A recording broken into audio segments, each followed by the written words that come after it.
17 17তম high voltage মডেলে আজকে আমরা কথা বলবো মোট 20টি প্রশ্ন নিয়ে এবং 20টি কোশ্চেনই আপনাদের সাথে অ্যানালাইসিস অবস্থায় থাকবে।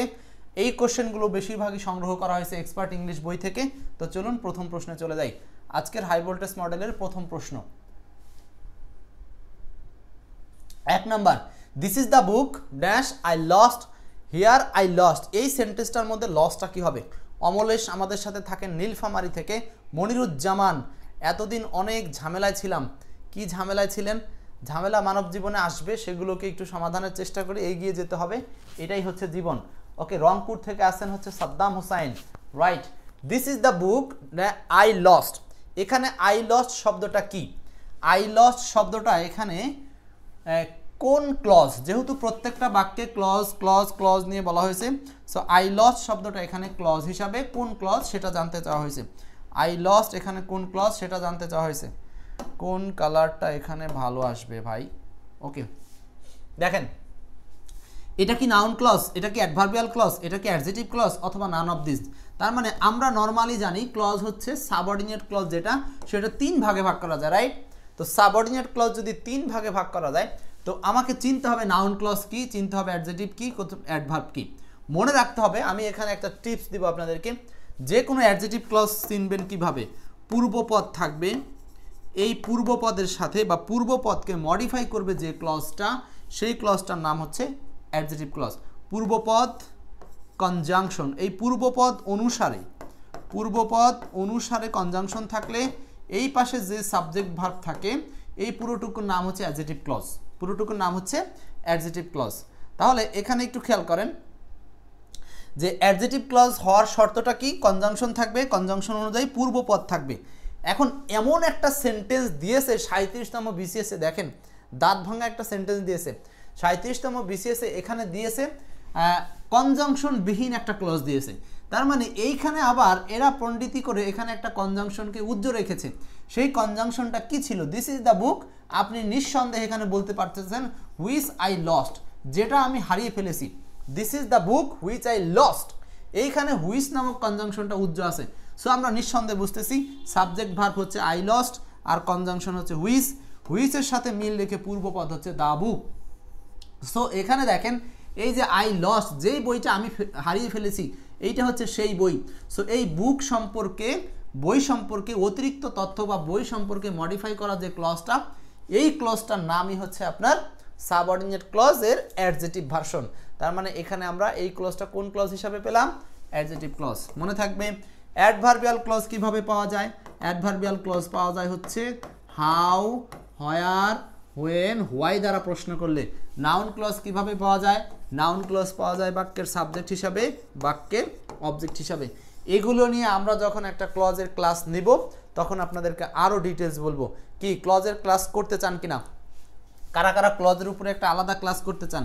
Free class, no money, just join করবেন আর হচ্ছে মনোযোগ দিয়ে অ্যাটেন্ড করবেন। একটা ফ্রি ক্লাস আপনাদেরকে দিয়ে দেবো ইনশাল্লাহ ক্লজের উপরে। আচ্ছা, ওকে, আমি আসলে একটু সময়ের গ্যাপে এই যে এই বইটা শাহ আলম পেয়েছে না, শাহ আলমের এই বইটা কিন্তু আমি কালকেই কুরিয়ার করে দেব। সর্বোচ্চ শেয়ারকারী হিসাবে এই সপ্তাহে যে সর্বোচ্চ শেয়ার এবং এঙ্গেজমেন্টে থাকবেন, সেও কিন্তু আগামী সপ্তাহে আর মধ্যে আরেকটা বই পেয়ে যাবেন। সো ওকে, আব্দুল্লাহ আল বাশার আসেন, পরের প্রশ্নে আসেন। 2 নম্বর প্রশ্ন, দ্য এলিফ্যান্ট হ্যাজ গ্রেট শক্তি।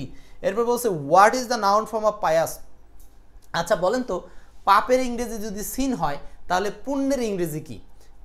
এইটা একটা টক শোতে দেখলাম, হুমায়ুন ফরিদি উপস্থাপিকাকে জিজ্ঞাসা করেছিল, কিন্তু বলতে পারে নাই। যে পাপের ইংরেজি হচ্ছে সিন, তাহলে পুণ্যের ইংরেজি কি? এইখানে আমরা সেই উত্তরটা পাবো। শাহ আলম, নার্গিস স্যার, গিফট তো এখনো আসেনি। নার্গিসের গিফটটাও এখানে জমা আছে, মানে সময় পাইনি, কালকে বুকিং করে দেবো ইনশাল্লাহ। আমি খুবই দুঃখ প্রকাশ করছি, এই সপ্তাহে আমিও চরম ব্যস্ত ছিলাম, চরম আকারে। 2 number, the elephant has great strength. এই সেন্টেন্সটার মধ্যে বলেন এলিফ্যান্ট শব্দটা কোন নাউন জানতে চাওয়া হয়েছে। কোন নাউন? দ্রুত বলতে হবে। এলিফ্যান্ট শব্দটা কোন নাউন? এলিফ্যান্ট শব্দটা হচ্ছে, এলিফ্যান্ট বলতে হাতি, হাতি বলতে পৃথিবীর এক জাতীয় সকল হাতিকেই বোঝানো হচ্ছে। তার মানে এইটা হচ্ছে একটা common noun. 2 number, what is the noun form of the word pious. এই যে পায়াস, এই পায়াস শব্দের অর্থ হচ্ছে ধার্মিক। পায়াস শব্দের অর্থ হচ্ছে ধার্মিক, পায়াস শব্দের অর্থ হচ্ছে ধার্মিক। আর এইটার নাউন ফর্ম কি সেটা জানতে চাইছে। এই পাইয়াস শব্দের অর্থ ধার্মিক, এই ধার্মিক থেকেই আসছে পাইটি, পাইটি মানে হচ্ছে পুণ্য, PIETY, পাইটি বানানটা খেয়াল রাখেন, এই বানানটা কিন্তু মাঝে মধ্যে আসে, PIETY, পাইটি মানে হচ্ছে পুণ্য, পাপের বিপরীত হচ্ছে পাইটি, অর্থাৎ পাইয়াসের নাউন ফর্ম হচ্ছে পাইটি, আর এই পাইয়াসটা হচ্ছে অ্যাডজেক্টিভ ফর্ম। সো আমাদের পরীক্ষায় এটা কিন্তু নিবন্ধনে আসা একটা প্রশ্ন, অনেক অ্যাডজেক্টিভ ফর্ম থেকে এভাবে আমাদেরকে নাউন ফর্ম তৈরি করতে হবে, তার একটা লিস্টও আপনারা পাবেন এক্সপার্ট ইংলিশে, অথবা আমরা অন্য সময় আবার একটা এরকম ক্লাস নিয়ে দিয়ে দিব। তাহলে আমরা কি বুঝলাম, পাইয়াস থেকে নাউন ফর্ম হচ্ছে পাইটি, এলিফ্যান্ট শব্দটা হচ্ছে কমন নাউন, কারণ হাতিকে গণনা করা যায় বিধায় এটা হচ্ছে এক জাতীয়, সবাইকেও বোঝায় একই কারণে। 4 নম্বর প্রশ্ন, কোশ্চেন নাম্বার 4 নাম্বার, প্লিজ ক্লাসটা যত শেয়ার রাখবেন তত আপনার জন্য সুবিধা হবে। আপনি এটা শেয়ার করে রাখলে সারা জীবন আপনি যে কোনো সময় একটা দেখতে পারবেন, আপনি দেখবেন, আপনার বাচ্চা কাচ্চা দেখবে, নাতিপুতি দেখবে। সো আপনার আইডিতে এই ভালো জিনিস শেয়ার করতে কোনো আপত্তি নাই। ইট is more than honesty, make it positive. বলেন ফার্স্ট, কে বলবেন এটা? বলেন কি হবে? বাসার বলছেন রোজার মাসটা গেলে ঝড়ের গতিতে পড়বো না, ঝড়ের গতিতে পড়ার দরকার নাই, একটা নির্দিষ্ট স্বাভাবিক গতিতে পড়বেন, জীবনে সফলতা আসবে। ঝড়ের গতি দিয়ে আসলে কিছু হয় না, স্বাভাবিক গতিতে সুস্থ সবল অবস্থায় থাকেন। আপনি সারাদিনে 15 ঘন্টা না, 14 ঘন্টা না, 12 ঘন্টার একটা রুটিন করেন, কিন্তু 12 ঘন্টা টেবিলে থাকবেন, কোনো রকম ঝাইঝামেলা থাকবে না, নো ফোন, নো ঝাইঝামেলা। 10 ঘন্টা করেন, 8 ঘন্টা করেন, সেটা সেইভাবেই করতে হবে। 4 number, it is more than honesty, এটা হচ্ছে সততার চেয়ে বেশি। ওকে ফাইন, এই সেন্টেন্সটাকে আমরা কিভাবে পজিটিভ করব, তার আগে জানতে হবে এইটা কোন ডিগ্রিতে আছে। এইটা হচ্ছে দেখেন, মোর দ্যান অনেস্টি, এইটা হলো কম্পারেটিভ ডিগ্রিতে আছে, রাইট?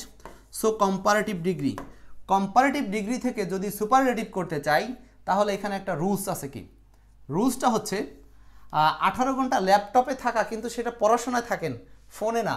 দেখেন, it is more than honesty, এখানে it is more than honesty যদি এরকম সেন্টেন্স থাকে, আমরা কম্পারেটিভ করার সময় কি করব, পজিটিভ করার সময় এই অনেস্টিটাকে পজিটিভ বাক্যের সাবজেক্ট হিসেবে আনবো, যেটা সব বাক্যে আনা আছে। যেহেতু প্রিলির প্রশ্ন, আপনাকে লিখতে হচ্ছে না, সো আপনি কিন্তু সহজেই এখান থেকে কিছু জিনিস কম্পেয়ার করে কমাতে পারবেন। যেমন আপনার যদি রুলসটা নাও জানা থাকে, শুধু কয়েকটা ট্রিক্স অবলম্বন করতে বের করতে পারবেন। এই যে আপনি জানেন না অনেস্টি শব্দটা অ্যাবস্ট্রাক্ট নাউন, এর সাথে আর হওয়ার কোনো সুযোগ নাই, সো সেন্টেন্সটা বাতিল। এরপরে দেখেন, আমরা জানি যখন কোনো পজিটিভ ডিগ্রি খুঁজতে হয়, তো পজিটিভ ডিগ্রির সাইন হচ্ছে দুইটা, অ্যাজ ডট ডট অ্যাজ অথবা সো ডট ডট অ্যাজ, এবং এইগুলোর মাঝখানে অ্যাডজেটিভ বা অ্যাডভার্বের পজিটিভ রূপ বসে। এইটা হচ্ছে পজিটিভ ডিগ্রির sign, as dot dot as অথবা so dot dot as, right? এখন দেখেন, তাহলে এখান থেকে অ্যাজ ডট ডট অ্যাজ বা সো ডট ডট অ্যাজ নাই, কোথায়? এইটাতে নাই। এখানে অ্যাজ ডট ডট অ্যাজ আছে, এখানে অ্যাজ ডট ডট অ্যাজ আছে, তো উত্তর হওয়ার সম্ভাবনা আছে এই দুটোর মধ্যে। এখন আপনি বাকিটা নিজেই বুঝবেন। কিভাবে বুঝবেন? অর্থের একটা ম্যাটার আছে, আমি কিন্তু নিয়মে যাচ্ছি না, রুলস ছাড়াই আপনি চলে যাচ্ছেন কি অন্যান্য বিষয়গুলো যেগুলো আপনি ছোটবেলা থেকে জানেন। আচ্ছা, honesty is not as much as মানে হচ্ছে তত পরিমাণ, honesty is not as much as it মানে এটার চেয়ে সততা কম নয়। আচ্ছা, তা অনেস্টি ইজ নট, অনেস্টি হয় না, অ্যাজ মাচ অ্যাজ ইট এটার চেয়ে না, তার মানে দেখেন এটার চেয়ে বেশি না, অনেস্টি এটার চেয়ে বেশি না। তো এখানে বলছে কি, it is not more than honesty, এটা অনেস্টির চেয়ে, ইট ইজ মোর দ্যান অনেস্টি, এটা অনেস্টির চেয়ে বেশি, তার মানে অনেস্টিটা হচ্ছে কম। তাহলে এইখানে বলা আছে honesty is not as much as it, এটার চেয়ে অনেস্টিটা বেশি না, তার মানেই তো এই কথাটা ঘুরাই বলতেছে কিনা, মানে অর্থটা যদি বোঝেন, যে অর্থটা বুঝতে পারলে আপনার জন্য এটা মনে রাখা সহজ বা বোঝা সহজ।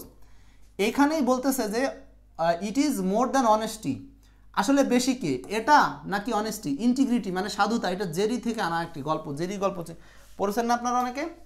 ইট ইজ মোর দ্যান অনেস্টি, তার মানে অনেস্টির চেয়ে এটা বেশি, তাহলে অনেস্টিটাই কম, সেটার জন্য অনেস্টিটাকে নেগেটিভ করা হয়েছে। Honesty is not as much as it, তার মানে এটার চেয়ে বেশি না সততা, তার মানে এটাই বেশি। অতএব এখানে এই কারণে সেন্টেন্সটাকে নেগেটিভ আকারে তৈরি করা হলো। আর এখন এটাকে যদি রুলস বলতাম, তাহলে আমরা বলতাম কিভাবে, যে কম্পারেটিভ বাক্যের দ্যানের পরের অংশ আসে সাবজেক্ট হিসাবে, প্রয়োজন অনুযায়ী ভার্ব বসে এবং নেগেটিভ করার জন্য নট বসে, তারপর হচ্ছে অ্যাজ ডট ডট অ্যাজ বসে, বা অ্যাজ ডট ডট অ্যাজ এর মাঝখানে এই মোর শব্দের পজিটিভ ওয়ার্ড বসে। সো মোরের পজিটিভ আমরা জানি মাছ, সো উত্তরটা হচ্ছে মাছ। ক্লিয়ার? তাহলে আমরা কিভাবে বুঝবো যে কোনো পজিটিভ কম্পারেটিভ সুপারলেটিভ আসুক না কেন আমাদের কাজ হবে কি, আমাদের কাজ হবে প্রথমত 2-3টে অপশনকে এমনিতে আপনি বাদ দিতে পারবেন, তারপরে মূলত অর্থটা দেখবেন, আপনার আসল আনসার বের হয়ে আসবে। ওকে ফাইন, চলে যাব আমরা পরের কোশ্চেনে 5 and 6। Saddam Hossain, Moniruzzaman class share করবেন ফার্স্ট, যত শেয়ার তত আপনার জন্য উপকার, শেয়ার করবেন।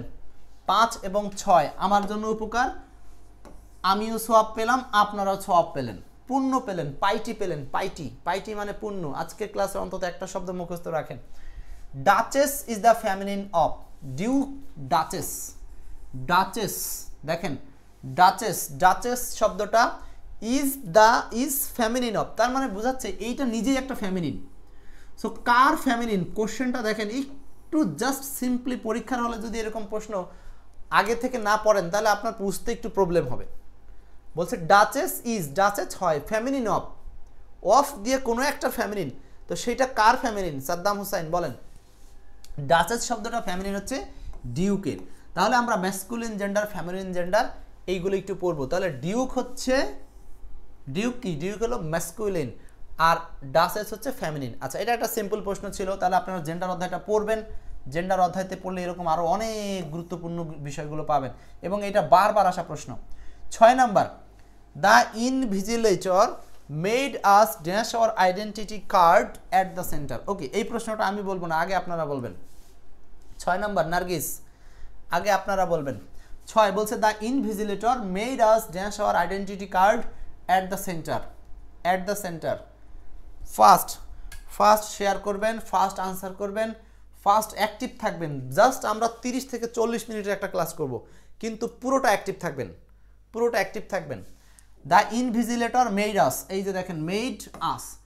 যখন কোনো শূন্যস্থান রিলেটেড প্রশ্ন আসে তখন আপনাদেরকে যেটা করতে হবে, শূন্যস্থানের আগে পিছে বিশেষ কিছু ক্লু থাকবে, ওই ক্লুটাকে আপনাকে বের করতে হবে খুঁজে। সেটা কি আগে তো জানা থাকা লাগবে। এইখানকার ক্লুটা হচ্ছে এই মেড। আমি রুলসটা এখানে অ্যাপ্লাই করে দিচ্ছি। রুলসটা হলো, যদি কোনো সেন্টেন্সে লেট অথবা মেক থাকে, এই লেট মেকের পরে একটা অবজেক্ট থাকবে, এরপরে আমরা ব্যবহার করব ভার্বের বেস ফর্ম। এইটা হচ্ছে পজিটিভ ভার্ব থেকে তৈরি করা সেন্টেন্স, পজিটিভ ভার্ব থেকে তৈরি করা সেন্টেন্স।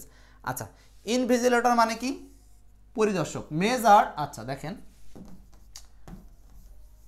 আর এই বাক্যের বাংলাটা আছে। তাহলে আমরা সেন্টেন্সে কি বললাম?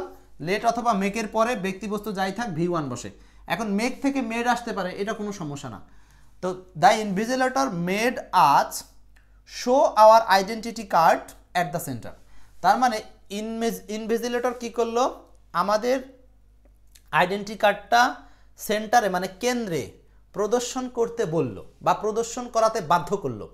এখন দেখেন, মেক আর লেট এই দুইটা দ্বারা বাধ্য করা বোঝায় না, শুধুমাত্র লেট দ্বারা হচ্ছে নর্মালি কোনো কাজ করতে অনুমতি দেওয়া, আর মেক দ্বারা যদি কোনো কাজ করানো হয় তাহলে সেটা দ্বারা বাধ্য করানো হয়। আমি আজকে এটা একটু ক্লিয়ার করি আপনাদেরকে।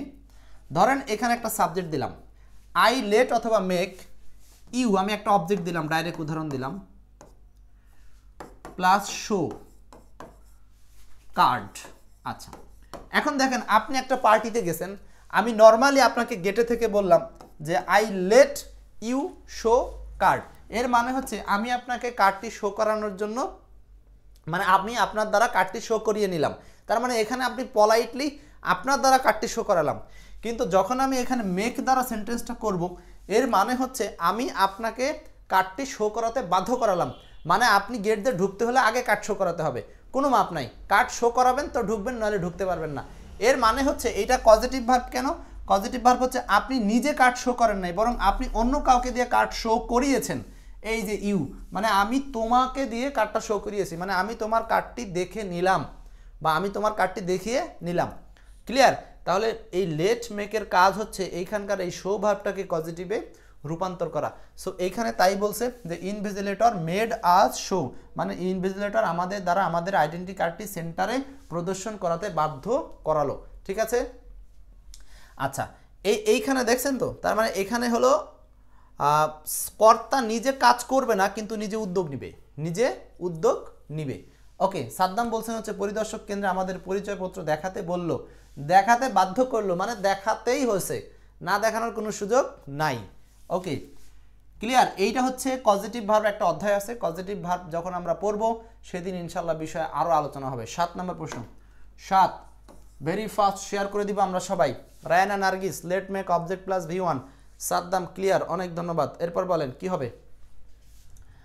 কোন বাক্যটি শুদ্ধ? শরীফ absented from the college, Selina prides on her beauty, she is out of her danger, Sharif absented himself from the college। ওকে, কি হবে answer? College, from the college। আচ্ছা, কলেজ বানান তো সব জায়গায় কি ভুল আসছে নাকি বলেন তো? কলেজ বানান কি এজি হয় নাকি ইজি হয়? আচ্ছা, এখন দেখেন কোন বাক্যটি শুদ্ধ। আচ্ছা, বানানে মনে করেন ঠিক আছে, বানানে ভুল নাই, সেই হিসাব করে চিন্তা করেন। এইখানে Sharif absented from the college, Sharif absented himself from the college. মনে রাখতে হবে এখানে আমি কয়েকটা ভার্ব দিচ্ছি, আপনার শব্দ দিচ্ছি। PLUME, plum, pride, control, introduce, absent.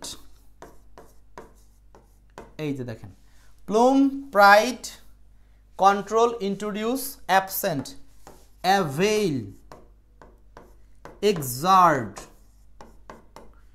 এই যে শব্দগুলো দিলাম, এই শব্দগুলোর পরে নিঃসন্দেহে এখানে যে সাবজেক্টটা থাকবে, এই সাবজেক্টের সাথে ম্যাচিং করে রিফ্লেক্সিভ প্রোনাউন ইউজ করতে হবে। সে ফর এক্সাম্পল আমি এখানে সাবজেক্ট দিলাম আই, এরপরে এইখানে রিফ্লেক্সিভ প্রোনাউন হবে মাই সেলফ, মাই সেলফ, আইয়ের সাথে মাই সেলফ। ধরেন আমি এখানে একটা সাবজেক্ট পেলাম ইউ, তাহলে এর সাথে আমাকে এই ভার্বগুলোর পরে ব্যবহার করতে হবে your self, your self.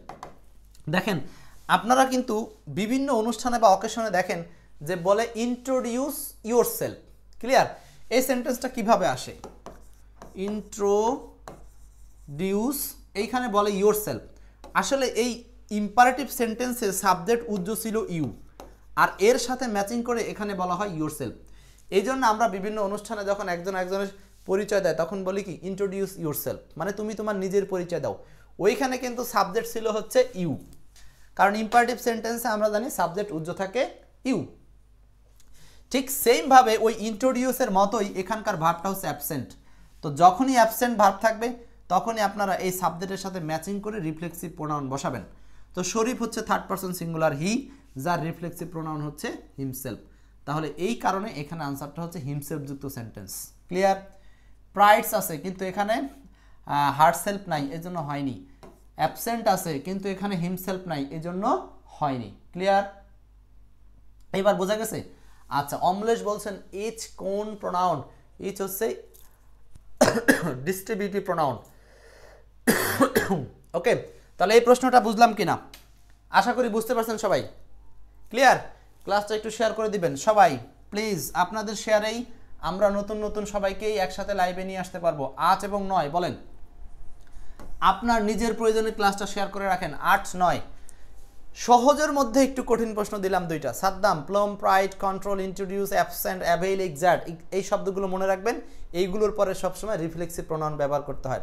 Control your self, হ্যাঁ দেখবেন কন্ট্রোল দিয়ে কয়েকটা প্রশ্ন আসছে বিগত সালে। এটা হলো রিফ্লেক্সিভ প্রোনাউনের একটা প্রশ্ন।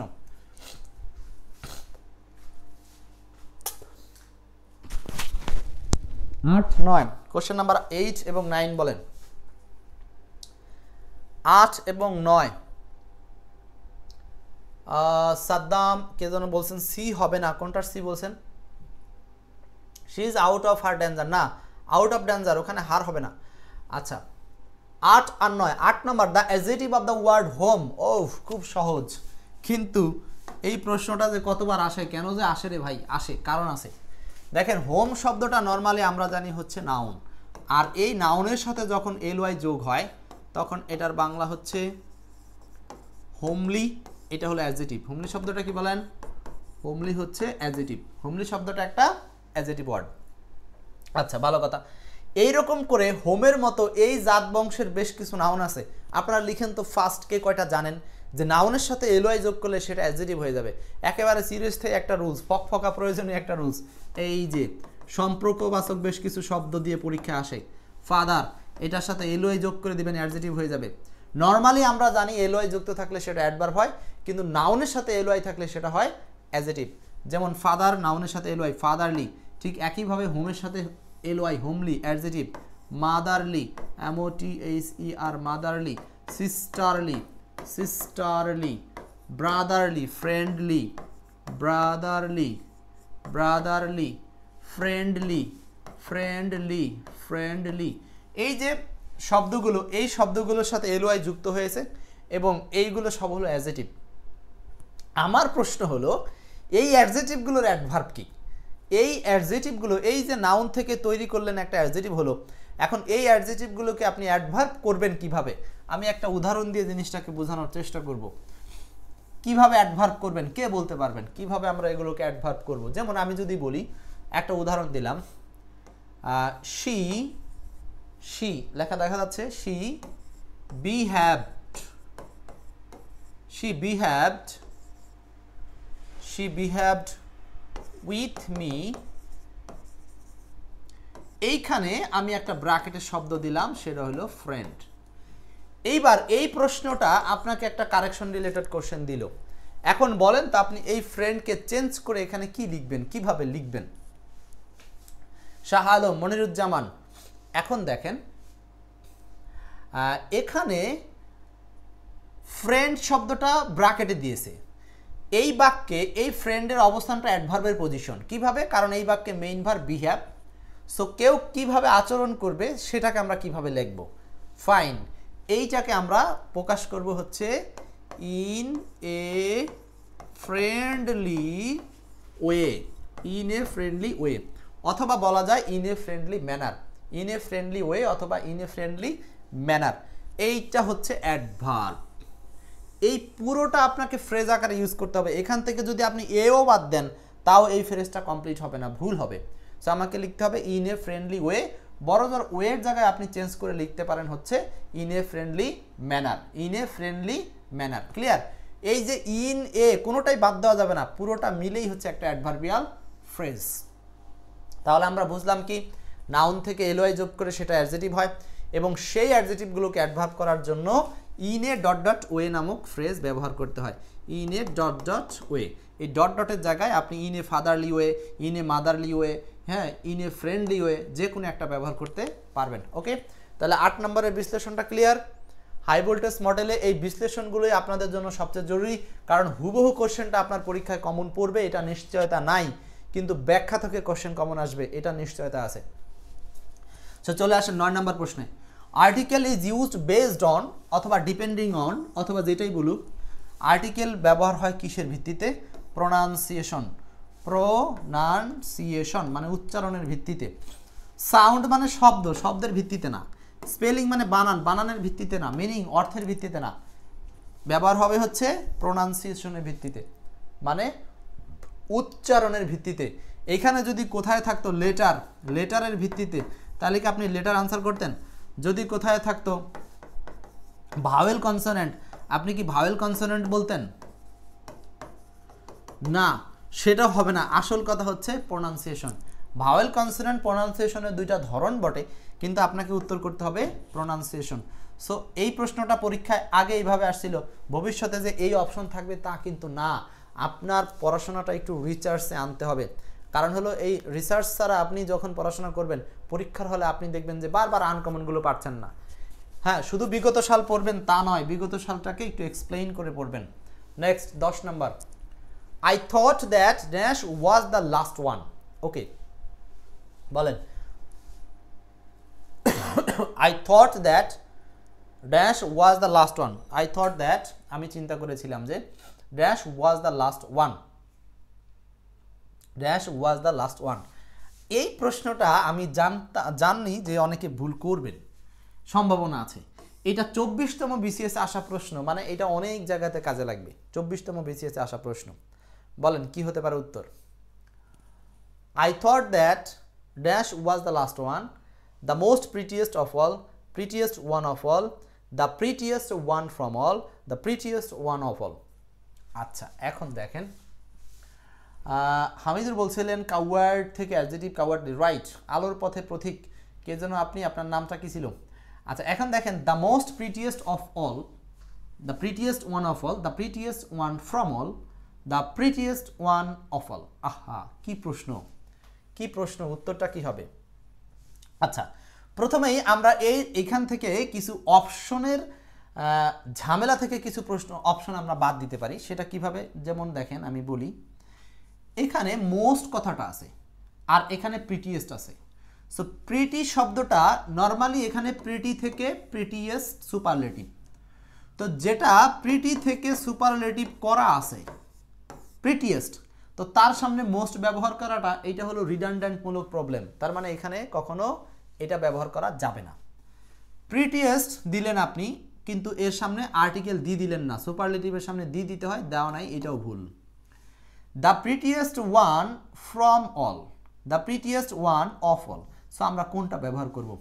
নিঃসন্দেহে আমরা জানি যে অনেকের মধ্যে একজন বোঝাতে ওয়ান অফ ব্যবহার করা হয়, দ্যাটস ওয়াই আনসারটা হচ্ছে ডি নাম্বার। যদি অপশনে কোনোভাবে এই ওয়ান অফ অল না থাকতো, তাহলে কি আমরা ওয়ান ফ্রম অল আনসার করতে পারতাম? এটা সম্পর্কে আপনি কি বলবেন? হ্যাঁ, যদি এখানে কোনোভাবে এই ওয়ান অফ অল না থাকতো, তাহলে আমরা ওয়ান ফ্রম অল কথাটা ব্যবহার করতে পারতাম, রাইট? মনে থাকবে জিনিসটা। তাহলে আমরা এইখানে সিস্টেমটা হলো প্রিটিয়েস্ট শব্দটা নিয়ে, আর এইখানে ওয়ানের সাথে অফ ব্যবহার করছি। যদি অফ না থাকতো তাহলে আমরা ফ্রম দিয়ে আনসার করতে পারতাম। ওকে, নেক্সট।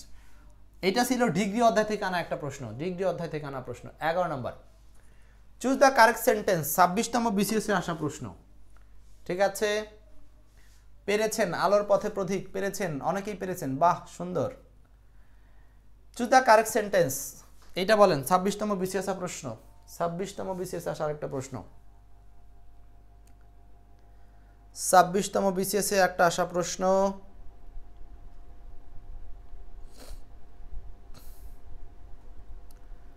ছাব্বিশতম বিসিএস এর প্রশ্ন বলছে the train is running in time, the train is running on time with time to time. কোনটা উত্তর হবে?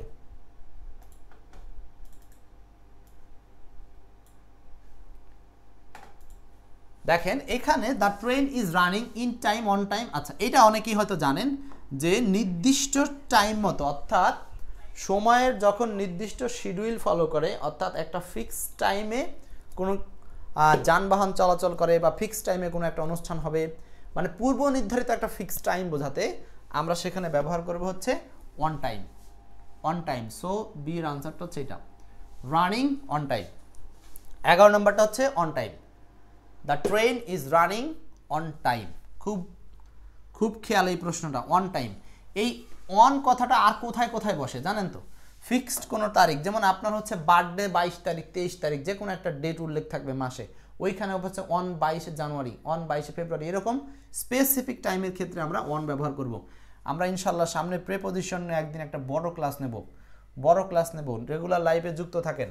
12 number, I shall help you provided you obey me. আহা, বলছে হিয়ার দ্য আন্ডারলাইন ওয়ার্ড। এইখানে underline করা শব্দ প্রোভাইডেড, এটা আবার কি? প্রোভাইডেড শব্দটা কি, কিভাবে বুঝবেন প্রোভাইডেড শব্দটা কি? প্রোভাইডেড শব্দটা কি বলেন? নার্গিস, সাদ্দাম, অনেক উত্তর করেছেন, ফাইন।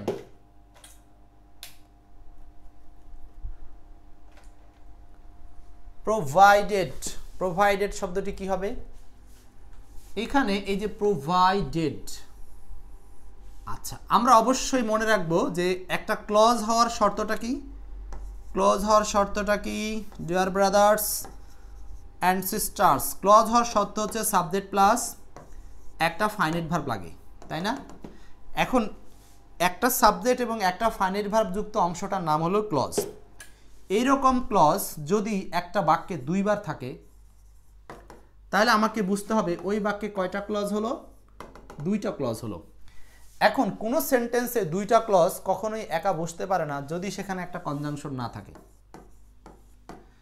দেখেন একটা ব্রিজের কাজ কি? রাস্তার দুই অংশকে যুক্ত করা। সেদিন এক টিচার এইভাবে পড়াচ্ছিলেন, আমি শুনে ভালোই লাগলো তার জিনিসটা, দীপ্ত স্যার পড়াচ্ছিলেন। আচ্ছা, subject plus verb, conjunction subject plus verb, তার মানে দুই পাশে দুইটা রাস্তাকে যুক্ত করার জন্য একটা ব্রিজ, ব্রিজের নাম কনজাংশন। এখন এই রকমটাই এখানে ঘটেছে।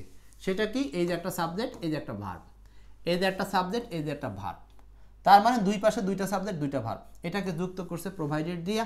এই প্রোভাইডেডের বাংলা হচ্ছে ইফ, আর ইফের বাংলা তো আপনারা জানেনই যদি। তার মানে হচ্ছে আই শ্যাল হেল্প ইউ, আমি তোমাকে সাহায্য করব, ইফ ইউ অবি মি, যদি তুমি আমাকে মান্য করো বা যদি তুমি আমাকে মানো। ক্লিয়ার? তার মানে এখানে এই প্রোভাইডেড শব্দটা আসলে যদি শর্ত থাকেতে বা যদি মানো এরকম অর্থে আমরা ইফের একটা রিপ্লেস মূলক ওয়ার্ড হচ্ছে প্রোভাইডেড শব্দটাকে ব্যবহার করতে পারি। তাহলে প্রোভাইডেড কথাটার মানে হলো শর্ত থাকে এই যে, একটু বড় করে মিনিংটা, শর্ত থাকে এই যে, আর সেটাই ইংলিশে হচ্ছে ইফ। শর্ত থাকে এই যে তুমি অবিমি, আমাকে মান্য করো। বোঝাতে পারছি? তার মানে এইখানে প্রোভাইডেড শব্দটা একটা কনজাংশন, একটা কনজাংশন। গুড। এরপর 13 নম্বর প্রশ্ন, 13 নম্বর প্রশ্ন বলছে what a nice scenery it is. ওয়া, এটাকে অ্যাসার্টিভ করতে হবে, অ্যাসার্টিভ করতে হবে, অ্যাসার্টিভ। আজকে যারা ক্লাস শেয়ার করেন নাই শেয়ার করতে হবে। আজকে কিন্তু বুধবার, না সরি মঙ্গলবার, আর কয়দিন আছে এই সপ্তাহের। দেন কিন্তু এই সপ্তাহের আমরা কিন্তু ফাইনাল ঘোষণা করব কে কে হবে বই বিজয়ী। এক্সপার্ট ইংলিশ বই পেয়ে যাবে খুব শীঘ্রই। 24 সালের আমাদের সর্বশেষ আপডেটকৃত বইটা পাবে। What a nice scenery it is, what a nice scenery it is. আচ্ছা, এখানে দেখেন এটাকে করতে বলা হয়েছে অ্যাসার্টিভ। আছে কিসে? অ্যাসার্টিভ করতে বলছে, কিন্তু এখন সে আছে কিসে? এখন আছে হচ্ছে এক্সক্লেমেটরি, এক্সক্লেমেটরি, এই যে সাইন। সো এখন যদি বলেন যে এইটা রুলস কিভাবে করব, তাই না? রুলস না জেনে শুধু একটা কথা জানেন তাহলেই হয়ে যাবে। যদি কখনো কোনো সেন্টেন্সে এই যে হোয়াট, আর্টিকেল, অ্যাডজেটিভ, নাউন এটুকু থাকে, আর এইখানকার এই ফরম্যাটটা কিন্তু অ্যাসার্টিভি, সাবজেক্ট প্লাস ভার্ব, এটা কিন্তু আমরা জানি অ্যাসার্টিভি। বাট এই অ্যাসার্টিভটুকুই কখন এক্সক্লেমেটরি হয়ে গেল?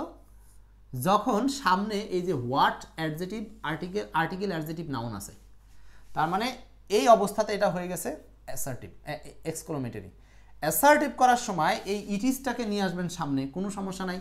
একটা কথা আমরা জানি, সেটা হলো যে কোনো ইজ মানে হলো বি ভার্ব, আর এই বি ভার্বটা একটা কাজ হলো ইকুয়াল টু, ইকুয়াল টু মানে সমান, যেহেতু এটা হলো কমপ্লিমেন্ট। সো যখনই এইভাবে থাকবে তখন এই অংশটুকুকে আমরা পরে নিয়ে যাব। শুধু শর্ত থাকে যে ওয়ার্ডটাকে তুলে দিয়ে আমরা এখানে হোয়াটের রিপ্লেসে একটা ওয়ার্ড ইউজ করব, সেটা হতে পারে ভেরি, হতে পারে গ্রেট। এই শব্দগুলো ব্যবহার করব কোথায়? এই আর্টিকেল আর হচ্ছে এই অ্যাডজেটিভের মাঝখানে। কারণ হোয়াটের পরিবর্তে যেটাকে বসাবো এটা একটা অ্যাডভার্ব, এটা একটা অ্যাডভার্ব, অ্যাডভার্ব। সো অ্যাডভার্বের শিডিউল কি? অ্যাডভার্বের শিডিউল হচ্ছে আর্টিকেল, অ্যাডভার্ব, অ্যাডজেটিভ, নাউন। ব্যাস, এবার দেখেন আনসার কোনটা হচ্ছে। It is a very nice scenery. It is শেষেরটুকু সামনে চলে আসছে, আর আপনি এই একে বাদ দেওয়ার সুযোগ নাই, এই জন্য যেহেতু এখানে আ নাই এটা বাদ। আ গ্রেট সিনারি, এখানে শুধু গ্রেট দিয়েছেন ভালো কথা, কিন্তু নাইস কোথায় যাবে? নাইসটা আপনার ব্যবহার করতে হবে, নাইস বাদ দেওয়ার কোনো সুযোগ নাই। সি নাম্বারটা সঠিক, ডি নাম্বারটা ইট ইজটাকে সামনে আনা হয়নি। ঠিক আছে, তাহলে মূল কথা হচ্ছে হোয়াট থাকলে আমরা সেই সেন্টেন্সটাকে কি দিয়ে করতে পারি? ভেরি অথবা গ্রেট শব্দ নিয়ে এসে করতে পারি, অ্যাসার্টিভ করতে পারি। এবং বাক্যের শেষে চিহ্নটা মাস্ট বি ফুল স্টপ ব্যবহার করতে হবে। এইটা যেন আবার ভুলে যায়েন না, বিশেষ করে যারা 13 থেকে 20তম গ্রেডে অনেক সময় ছোট ছোট ট্রান্সলেশন আসে, তখন কিন্তু এখানে ভোলা যাবে না। এখানে আনসার হবে ফুল স্টপ, ফুল স্টপ দিয়ে। ওকে, নেক্সট 14 নম্বর প্রশ্ন। 14, আমরা কিন্তু প্রায় শেষ পর্যায়ে চলে আসছি। 14 নম্বর প্রশ্ন, The man is so weak that he cannot walk. Wow. 14 number. The man is so weak লোকটা অনেক দুর্বল তাই সে হাঁটতে পারে না। ওকে, এইটা শিক্ষক নিবন্ধনে আসা একটা প্রশ্ন। তাহলে এটার আনসার করতে হবে সিম্পল সেন্টেন্সে। এটা অনেকেই আপনাদের জানেন, অনেকের এটা নিয়ম মুখস্থ। সো ডট ডট দ্যাট থাকলে এটাকে যদি সিম্পল সেন্টেন্স করতে হয় 2 ডট ডট 2 প্লাস V1 ব্যবহার করতে হয়। তাহলে এরকমটা কোথায় আছে সেটা হবে উত্তর, বলে দেন দ্রুত। সাদ্দাম, বাশার, মনিরুজ্জামান। তাহলে 2 ডট ডট 2 এই একটাই আছে, আর নাই। আচ্ছা, এখানেও একটা আছে কিন্তু এখানে একটু কারিশমা খাটানো আছে, এই দুটো বাদ দিলাম। কিন্তু এই দুটোর মধ্যে প্রবলেমটা কি? The man is too weak for him. এই যে ফর হিম কোথা থেকে আসলো ভাই? ফর হিমের তো কোনো অস্তিত্ব আমি সিম্পল সেন্টেন্সে দেখি না, অতএব ফর হিমের কোনো অস্তিত্ব নাই, মানে আনসারটা হচ্ছে এ নাম্বার, এ। ওকে, 14 শেষ, 15 নাম্বার বলেন। এই যে 15 নাম্বার, 15 নাম্বারটা কি হবে? Question number 15। এখনো যারা ক্লাস শেয়ার করেন নাই, খালি আরামে ক্লাস দেখছেন, ক্লাসটা শেয়ার করেন, বিভিন্ন গ্রুপে শেয়ার করেন, বন্ধুদেরকে মেনশন করেন। শাহ আলম, শাহাদাত হোসাইন বলছেন হচ্ছে 14 তে আছে। ওকে, আচ্ছা 15 said that he dot dot the previous day, এটা কি হবে উত্তর? কি হবে এটার আনসার? লোকটি এত দুর্বল যে হাঁটতে পারছে না, রাইট। আচ্ছা, he said that he dash previous day, মনে রাখতে হবে, এটা একটু খেয়াল রাখবেন। আচ্ছা, এটা কি ব্যাখ্যা? এখানে টিপসটা অলরেডি দেওয়া আছে, তারপর আমি বলছি। টিপসটা হচ্ছে মনে রাখবেন, দ্যাটের পূর্বে যখন পাস্ট ইনডেফিনিট থাকে, মানে V2 থাকে, দ্যাটের পরে V2 হতে পারে অথবা V3 হতে পারে। তো উল্লেখ্য V3 তো আর এমনি হবে না। V3 কি এমনি হবে? V3 হওয়ার সময় অবশ্যই পাস্ট পারফেক্ট টেন্সের V3 মানে হ্যাড প্লাস V3 হবে, হ্যাড প্লাস V3। তো 15 আনসারটা হচ্ছে B number, 15 answer B. He said that, সে বলল যে he had come the previous day, সে আগের দিনই আসতো, আগের দিনই এসেছিল, আগের দিন এসেছিল। সে বলল যে সে আগের দিন এসেছিল। এই প্রিভিয়াস ডে বলতে গতকাল বা আগের দিন অর্থে ব্যবহার করা হয়, গতকাল বা আগের দিন। ওকে, নেক্সট। তাহলে মনে থাকবে নিয়মটা হচ্ছে দ্যাটের আগে পাস্ট ইনডিফিনিট থাকলে দ্যাটের পরে হবে past perfect. 16 choose the correct sentence, কোনটা সঠিক সেন্টেন্স? ওয়াও, একটা বড় সেন্টেন্স কিন্তু এখানে বোঝা যাচ্ছে আপনাদের মোবাইলে, দেখেন তো বোঝা যায় কিনা।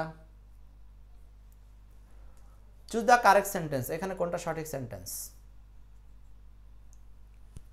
ওকে, এখানে কোনটা সঠিক সেন্টেন্স হবে?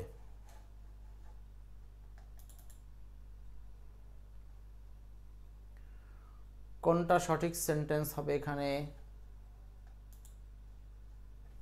দেখেন, বলছে neither of the Rhodes, fine. কোথায় শব্দটা করে?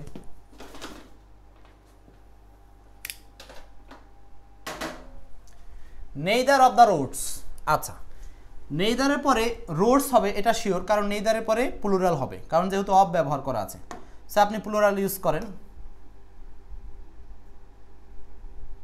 নেইদারের পরে প্লুরাল ব্যবহার করি। নেইদার অফ দ্য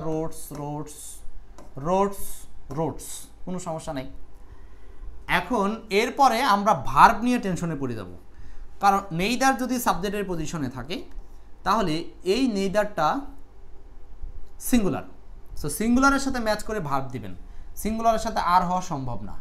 সিঙ্গুলারের সাথে সরাসরি ভার্বের সাথে আইএনজি হবে না, সিঙ্গুলারের সাথে সরাসরি এস বাই এস হতে পারে কিন্তু নর্মাল ভার্ব বসতেছে না, থার্ড পারসন সিঙ্গুলার, এই জন্য এখানে লিডস হবে। Leads, neither of the roads leads to the railway station, মানে দুইটা রাস্তার কোনোটাই রেলওয়ে স্টেশনের দিকে যায়নি, দুইটা রাস্তার কোনোটাই রেলওয়ে স্টেশনের দিকে যায়নি। সো আনসারটা হচ্ছে B number, 16 answer B. Okay, next 17 at least one of the student dash full marks every time. আচ্ছা, 17 নম্বর, কমপক্ষে ওয়ান অফ দ্য স্টুডেন্টস, ছাত্রছাত্রীদের মধ্যে একজন ফুল মার্কস এভরি টাইম, সবসময় পুরো মার্ক পায়। আচ্ছা, এটা হচ্ছে ওয়ান অফের নিয়ম। আজকে ওয়ান অফের নিয়ম আপনারা কেউ মুখস্থ করবেন না, ওয়ান অফের নিয়মটা একটু বুঝেন। ওয়ান অফের পরে কেন প্লুরাল নাউন থাকে? আচ্ছা, এখানে আমি একটু ভুল লিখেছি, কি ভুল লিখেছি সেটা একটু বের করেন তো। 17 নম্বর আমি এখানে কি ভুল লিখলাম? আচ্ছা,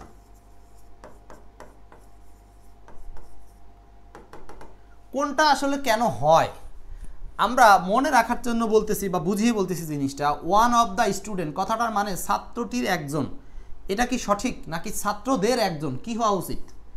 ছাত্রদের একজন, কারণ একজনের মধ্যে থেকে তো একজন হবে এমনটা না, তাহলে অনেকের মধ্য থেকে একজনকে বের করা হয়, তার মানে ছাত্রছাত্রীদের মধ্যে থেকে একজন। এই কারণে ওয়ান অফের পরে নাউনটা প্লুরাল হয়। প্লুরাল হওয়ার কারণটা বুঝে নিলেই হয়েছে, এটা মুখস্থ করার কিছু নাই। আচ্ছা, আর ভার্ব বসানোর নিয়ম কি? প্রিপজিশনের আগে থাকে সাবজেক্ট। তো এখানে সাবজেক্ট হচ্ছে ওয়ান, আর ওয়ান মানে নিশ্চয়ই সিঙ্গুলার। তো সিঙ্গুলারের সাথে আপনি কি বসাবেন? সিঙ্গুলার মনে মনে আপনি এটাকে হি চিন্তা করেন। তাহলে হি এর সাথে আমরা গেট দেই না গেটস দেই? ছোটবেলা থেকে যা শিখছেন তাই, গেটস দেই। সাবজেক্ট থার্ড পারসন সিঙ্গুলার হলে ভার্বের সাথে এস বাই ইয়েস বসে। ওকে, এখন সেই হিসাব করে আপনি উত্তর খুঁজেন। উত্তর একটাই আছে, সেটা হলো গেটস। ছাত্রদের মধ্যে একজন gets full marks every time, সব সময় ফুল মার্ক পায়। একজন পায়, একজন, বেশি জন পায় না। 18 number, the passive of he is going to open a shop. Wow, দেখেন আজকের এই প্রশ্নগুলো কিন্তু সব একেবারে ইম্পর্টেন্ট রুলস থেকে নিয়ে আসা প্রশ্ন। The passive of he is going to open a shop. আচ্ছা, তাহলে অ্যাক্টিভে হচ্ছে নিয়মটা হলো বি প্লাস, মানে be going to, be going to plus V1 যদি এমনটা থাকে, তাহলে এটাকে প্যাসিভ করার সময় কি করতে হবে? ওই বি গোয়িং ঠিক থাকবে, বি গোয়িং ঠিক থাকবে, শুধু এই ইনফিনিটিভের প্যাসিভ হবে, টু বি প্লাস ভি3 হবে, ব্যাস। এইখানে ছোট্ট এই নিয়মটা মাথায় থাকলে ওকে। বি গোয়িং এর পরে ইনফিনিটিভ থাকবে, আর এই ক্ষেত্রে প্যাসিভ হবে এই ইনফিনিটিভের। আর আমরা ইনফিনিটিভের প্যাসিভ জানি কি? টু পি প্লাস ভি3। একদিন ইনফিনিটিভের ক্লাস নিয়েছিলাম, সেদিন বলেছিলাম। তা খুঁজেন টু বি ওপেন্ড, এখানে আছে কি? টু ওপেন, এটাকে খুঁজতে হবে টু বি প্লাস ভি3, মানে টু বি ওপেন্ড। তো টু বি ওপেন্ড এখানে কোন কোন অপশনে আছে? টু বি ওপেন্ড এখানে নাই, এখানে নাই, এখানে নাই, আপনি শুধু এক জায়গাতে আছে। সো আপনার যদি নিয়মের এক্স্যাক্ট মূল পয়েন্টটা জানা থাকে, পরীক্ষার হলে প্রশ্ন খুঁজতে 1 সেকেন্ডও লাগবে না। কিন্তু নিয়মের এক্স্যাক্ট পয়েন্টটা জানা থাকতে হবে। মনে রাখতে হবে এই যে বি গোয়িং, বি মানে হচ্ছে অ্যাম ইজ আর ওয়াজ আর এর পরে যদি গোয়িং থাকে, তারপরে ইনফিনিটিভ থাকলে এই ইনফিনিটিভের প্যাসিভ রূপ খুঁজবেন। দেখবেন আপনি উত্তর বেশিরভাগ সময় একটাই পাবেন, যেটা এখানে ডি নাম্বারে পাওয়া গেছে। সো এটাই আনসার, এটাই অ্যান্সার। ওকে, 19, কোন বাক্যটি শুদ্ধ এবং কেন শুদ্ধ? ওয়াও, এটা আরেকটা মজাদার প্রশ্ন। কারেকশন রিলেটেড প্রশ্ন এত বেশি আসে প্রাইমারিতে, যারা ভবিষ্যতে প্রাইমারি পরীক্ষাটা দিবেন তারা এই কারেকশন অধ্যায়টাকে কোনোভাবেই ছাড়বেন না, কারণ কারেকশন অধ্যায় থেকে প্রচুর প্রশ্ন আসে, প্রচুর। আমরা কিন্তু হাই ভোল্টেজ মডেল 17 প্রায় শেষ পর্যায়ে চলে আসছি। কোন বাক্যটি শুদ্ধ? হি is the best boy in the class. Wow, he is better than all the boys, he is comparatively better among my friends, he is eldest. Wow, আচ্ছা এখন দেখেন এইগুলোর মধ্যে কোনটারে শুদ্ধ বলবো, বাকিগুলো কেন ভুল হবে? He is the best boy, okay, in the class, সে ক্লাসের মধ্যে সবচেয়ে ভালো, এখানে কোনো ভুলের সম্ভাবনাই নাই। He is better than all the boys, সকল বালকের চেয়ে সে বেটার, এটা ভুল। কেন ভুল জানেন? কারণ বেটার যে সেন্টেন্সে থাকবে বুঝতে হবে সেই সেন্টেন্সের তুলনা হবে দুইয়ের মধ্যে, তুলনা হবে হলো দুইয়ের মধ্যে তুলনা। তো এখানে বলছে হি is better than all the boys, এই অল দ্য থাকার কারণে এটা ভুল। হি ইজ কম্পারেটিভলি বেটার, যে বাক্যে বেটার আছে সে বাক্যে কম্পারেটিভলি বসবে না, কারণ এটা হচ্ছে redundant problem. Among my friends he is eldest, আচ্ছা আমার বন্ধু বান্ধবদের মধ্যে হি ইজ এল্ডেস্ট বলছে, কিন্তু এখানে দা নাই। অনেকের মধ্যে একজনকে বেস্ট করতে হলে সেখানে অবশ্যই সুপারলেটিভের দি লাগবে, এই নাম্বার অপশনে ওটা নাই, অতএব এগুলো ভুল। বোঝাতে পারছি? একমাত্র পারফেক্ট আনসার হচ্ছে ডি নাম্বার। এটাও আসছে ডিগ্রি অধ্যায় থেকে। সো ডিগ্রি অধ্যায় নিয়ে একদিন বিস্তারিত আলোচনা করব। এবং আজকের শেষ দুটি প্রশ্ন 20 এবং 21, একটা হলো আমাদের আজকের হাই ভোল্টেজ মডেলের 20, আর একটা হলো বোনাসের 21। বলেন কি হবে? এই দুইটা ট্রান্সলেশন কোনো অপশন নাই, বহুত অপশন দিছি ভাই, এখন অপশন ছাড়া করেন। মহান হওয়া খুবই কঠিন, মূল্য বৃদ্ধিকে মুদ্রাস্ফীতি বলা হয়। দুইটার মধ্যে দুইটাই আজকে উত্তর করবেন, আজকে কোনো কুইজ নাই, এই দুইটাই 17 নম্বর মডেল থেকে করে ফেলতে হবে। মহান হওয়া খুবই কঠিন। আচ্ছা, আমরা কিন্তু ট্রান্সলেশন নিয়ে লাইভ ক্লাস নিচ্ছি রেগুলার। আগামী কালকে হয়তো ট্রান্সলেশনের উপরে একটা ক্লাস নিব সকাল 10টায় 11টায় ইনশাল্লাহ। মহান হওয়া, এখানে আমাকে প্রথমে খুঁজতে হবে সাবজেক্ট, তারপরে খুঁজতে হবে ফাইনাইট ভার্ব। সাবজেক্ট হচ্ছে টু বি, মহান হওয়া, to be great, to be great. খুবই কঠিন, ভেরি ডিফিকাল্ট। এখন সমস্যা হলো এই সেন্টেন্সের সাবজেক্টটা কই, মানে ভার্বটা কই। ভার্বটা হলো, ভার্ব হচ্ছে এইখানে উজ্জ আছে, সাইলেন্ট আছে, সেটা হলো বি ভার্ব হিসাবে ইজ, হওয়া। মানে এই যে হওয়া, তার মানে মহান হওয়া, হয় কঠিন কাজ, এখানে একটা ভার্ব উজ্জ, সেটা হলো হয়। এই হওয়া আর হয় কিন্তু আলাদা, দুইটা কিন্তু আলাদা। এই বাক্যের সাবজেক্টই হচ্ছে মহান হওয়া, এটা হলো ইনফিনিটিভ সাবজেক্ট হয়ে গেছে। ইনফিনিটিভ ফ্রেজটাই আসলে কি সাবজেক্ট হয়েছে। আর এখানে ভার্ব হচ্ছে ইজ, ভার্ব হলো ইজ। হামিদুর বলছেন it is very difficult to be great, it is very difficult to be great. কোনো সমস্যা নাই, আপনি যেটা দিচ্ছেন এটাও দিতে পারেন। সাবজেক্ট খুঁজে পাচ্ছেন না সেই জন্য আপনি ইট দিচ্ছেন, কিন্তু এখানে কিন্তু অ্যাকচুয়ালি সাবজেক্ট আছে, সেটা হলো মহান হওয়া। ঠিক আছে, কোনো সমস্যা নাই, আপনি যেভাবে করছেন হামিদুর সাদ্দাম এভাবেও হবে, নো প্রবলেম। এখন আসেন, মূল্য বৃদ্ধিকে মুদ্রাস্ফীতি বলা হয়। আচ্ছা, এখন এই সেন্টেন্সে কিন্তু ভার্ব আছে, বলা হয়। সো কোনো কিছু বলা হয়, এটা হলো প্যাসিভ মুডের ভার্ব, প্যাসিভ মুডের ভার্ব। আচ্ছা, কাকে বলা হয়? মূল্য বৃদ্ধিকে। এইটা হলো আপনার প্যাসিভ মুডের সাবজেক্ট। কি বলা হয়? মুদ্রাস্ফীতি, এটা হলো অবজেক্ট। আচ্ছা, এখন আমরা মিলাই, এটা ছিল সাবজেক্ট, লেখার চেষ্টা করি মূল্য বৃদ্ধিকে। তাহলে মূল্য বৃদ্ধিকে আপনি সাবজেক্ট বানান, তার মানে আপনি লিখবেন দ্য ইনক্রিজ অফ প্রাইস। আপনারা আপনাদের মতো করে লিখেন, আমি বলে দিব কোনটা ঠিক না ভুল। হামিদুর বলছেন ইনক্রিজিং প্রাইস, কোনো সমস্যা নেই, লিখতে পারেন। বলা হয় ইজ কল্ড, বা আপনি বলেন ইজ ডিফাইন্ড, সংজ্ঞায়িত করা হয়, ইজ কল্ড, হ্যাঁ এটাও বলতে পারেন। কি বলা হয়? মুদ্রাস্ফীতি। মুদ্রাস্ফীতির ইংরেজি কি? ইনফ্লেশন না ডিফ্লেশন? ইনফ্লেশন। ইনফ্লেশন, ইনফ্লেশন মানে মুদ্রাস্ফীতি, আর ডিফ্লেশন মানে হলো মুদ্রা সংকোচ। আচ্ছা, তাহলে 20 আর 21 কমপ্লিট, বুঝতে পারছি আমরা। এই ছিল ট্রান্সলেশন আজকের হাই ভোল্টেজ মডেলে। আমরা অপশন ছাড়া দুইটা প্রশ্ন রেখেছিলাম, সেগুলো আপনারা সলভ করলেন। আশা করছি এর মাধ্যমে নিজেদের আজকে অনেক বেশি আপগ্রেড করে নিতে পারলেন। এই যে হাই ভোল্টেজ মডেলে আমরা যে জিনিসগুলো আপনাদেরকে পড়ালাম, এই জিনিসগুলো যদি আপনারা সবসময় প্র্যাকটিসের মধ্যে রাখেন, ইনশাল্লাহ এখান থেকে আপনারা একটা না একটা প্রশ্ন বিভিন্ন পরীক্ষায় পেয়ে যাবেন বলে প্রত্যাশা করছি। সো এই ছিল আজকের হাই ভোল্টেজ সিরিজের হাই ভোল্টেজ মডেলের 17তম মডেল। ইনশাল্লাহ এই মডেল আমরা ধারাবাহিকভাবে বজায় রাখবো। আপনারা ইনশাল্লাহ মাঝে মধ্যে